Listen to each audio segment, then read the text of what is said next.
arena virou baile. Conectou? Conectou? Uma coisinha. Não foi muito baile assim, não, né? É o Vasco, amigo! É o Vasco, amigo! O Vasco, que coisa impressionante. Mas acho que baile eu dei uma exagerada, não dei não, Pascoal? Exagerou um pouquinho, mas porque... Sabe o que você exagerou? Muito! Ontem entrou um torcedor, não sei se você viu, o torcedor na chegada ao estádio, e eles falavam que por menos de 3 eles não iam nem achar graça.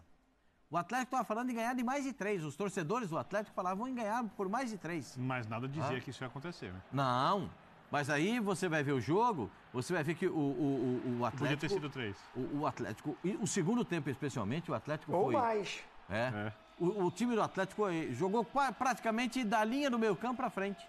No segundo tempo, né? Deu bote, encurralou o time do Vasco da Gama. Fez os 2 gols na primeira etapa, o Vegete vai fazer o gol de cabeça no primeiro tempo, e no segundo tempo apareceu um rapaz que estava jogando de azul. Ele tem um uniforme diferente dos outros, aquele rapaz, olha o segundo tempo. Opa! Você vai ver o Vegete faz o gol de cabeça, ainda tem... Aí tem o lance da expulsão do Ryan, sem necessidade, né? Prejudicou. Mas aí o Vasco, sabe o quê? Com 1 a menos. Acho que foi nenhuma buscar. dúvida, né? Assim, aí o um Canóbio ainda vai discutir com o árbitro. Alguém não expulsaria o Ryan? Não, lance de expulsão. Olha o braço depois, ó. Não, a bola dividida e tem um cotovelo em cima. Não precisava. E talvez esse aumento de pressão, né, do Atlético também tenha a ver com isso. Tudo bem que ele é expulso no primeiro tempo, no fim ali do primeiro tempo, mas um tempo inteiro com 1 a menos, né, Zinho? Um outro jogo, Verratti, vira uma outra partida. E aí sobressaem o Verratti fazendo o golzinho no final e o Léo Jardim, né, Tetra? O Léo Jardim não só pelos pênaltis, mas no jogo ainda, bola em andamento. Essa pressão do Atlético parou porque ele estava seguro. Não, esse cara aí que tá na imagem é incrível, baita de um centroavante, artilheiro, fundamental. E o Léo Jardim, já há algum tempo, já teve até convocação para a seleção brasileira, merecidamente. É um Vasco que foi resiliente, que soube sofrer, que segurou. Claro, tá com um jogador a menos, né? Então vai ter a pressão mesmo. Vocês se lembram que ontem eu falei, para mim esse jogo era aquele que eu não tinha uma convicção para falar. Esse é o grande favorito. Muito taco a taco, principalmente por jogar em casa o Atlético Paranaense, de reverter o resultado. E reverteu, ganhou de 2 a 1, o mesmo placar que o Vasco ganhou em São Januário. E tinha que ser dessa forma, foi para os pênaltis. E aí brilhou o Léo Jardim, que brilhou no jogo. O Vasco tomou-lhe uma pressão no segundo tempo, natural, recua mais, faz as mudanças, o Paiva. Aí a defesa do Léo, né, no pênalti do Canóbio, e ele vai no pênalti de segurança, né, bate forte no meio do gol, o goleiro tenta esticar-lhe a perna, mas dá uma classificação. Há muito tempo o Vasco não chegava numa semifinal, brilhante, maravilhoso. Isso é bom para a torcida do Vasco da Gama, é claro que vem com muito sofrimento, então ver o time se recuperando no Brasileiro, bem longe ali dessa zona de rebaixamento, é bem provável a manutenção e até subir mais na tabela, brigar por algo mais.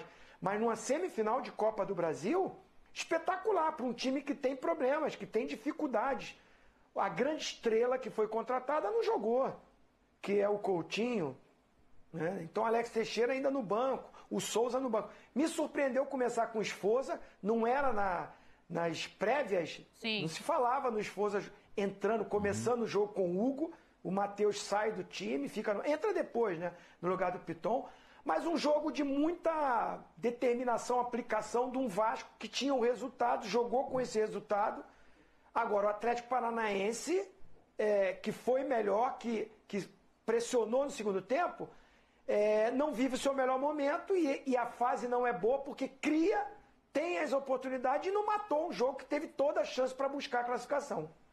Em cima disso que o Zinho tá falando, Birner, eu já vou te ouvir, mas eu acho interessante a gente ouvir o Rafael Paiva, né? Quando fala em saber sofrer, até pra gente mostrar a diferença de primeiro para segundo tempos e ouvir tua análise. Fala aí, Paiva.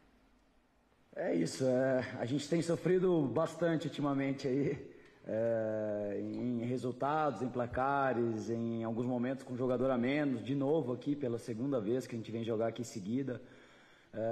Acho que isso tem norteado um pouquinho o nosso trabalho, né? Sofrer um pouco mais do que a gente gostaria, mas eu acho que também nos faz elevar um nível acima. Eu acho que a gente está cada vez sofrendo, mas conseguindo atingir os resultados que a gente gostaria. Hoje não veio a vitória, mas veio a classificação, uma classificação importantíssima.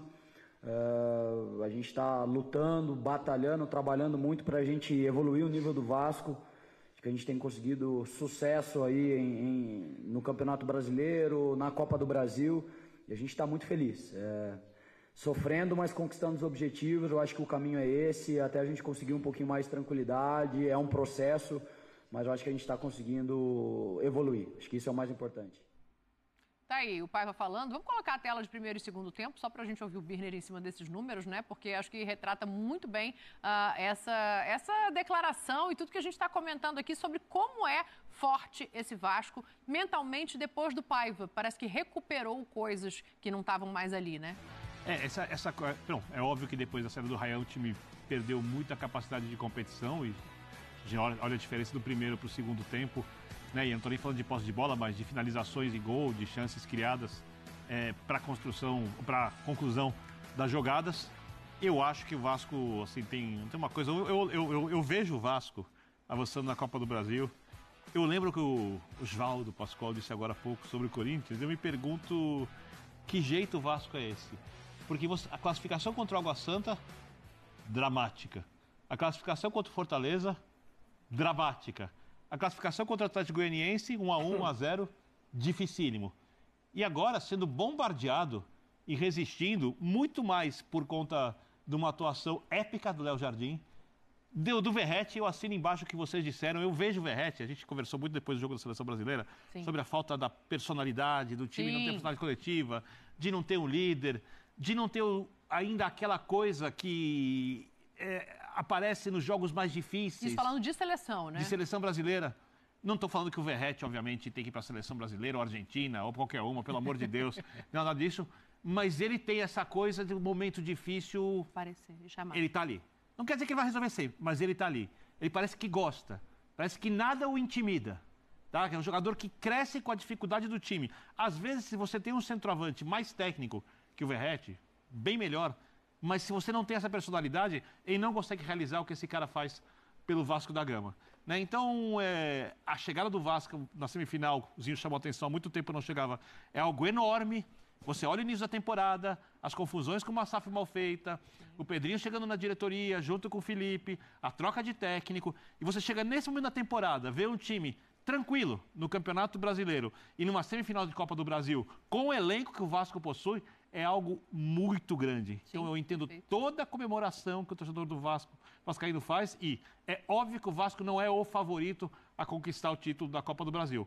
Mas quem conhece futebol não descarta essa hipótese. Eu acho que não dá para descartar mais ninguém. O Vasco agora espera para saber quem vai passar de Atlético Mineiro e São Paulo e o Corinthians está aguardando Flamengo. Confronto definido. Atlético Mineiro passou, né? Atlético Mineiro e Vasco aí. Primeiro jogo, se eu não me engano, em São Januário. Flamengo e Bahia. A gente vai falar já desses dois jogos aqui no clube. Corinthians e Flamengo de novo? Calma, tem que jogar primeiro. É melhor jogar, né? Na outra chave, Corinthians e Varmengo. E é isso aí, pessoal. Saudações vascaínas.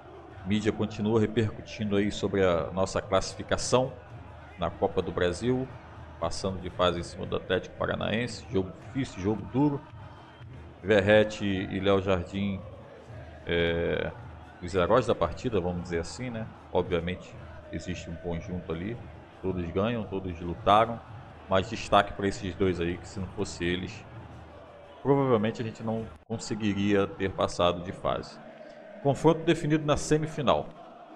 Atlético Mineiro ganhou do São Paulo. Quer dizer, empatou, mas ganhou no placar agregado, então passou de fase. É o próximo adversário do Vasco na semifinal da Copa do Brasil. No outro lado, Varmengo e Corinthians na outra chave. Então, Vasco, o próximo adversário do Vasco, Atlético Mineiro aí, adversário definido. Pelo Campeonato Brasileiro, o Vasco agora vai jogar contra o Varmengo novamente, no domingo agora, dia 15 de setembro, às 18h30, Maracanã. É isso aí, pessoal. Verifique sua inscrição, veja se está inscrito no canal. Se não tiver, inscreva-se. Ative o sino das notificações e curta esse vídeo para que mais vascaínos recebam o nosso conteúdo e o YouTube entenda que nosso conteúdo, que o Vasco é relevante aqui na plataforma. Eu vou ficando por aqui, até o próximo vídeo. Tchau.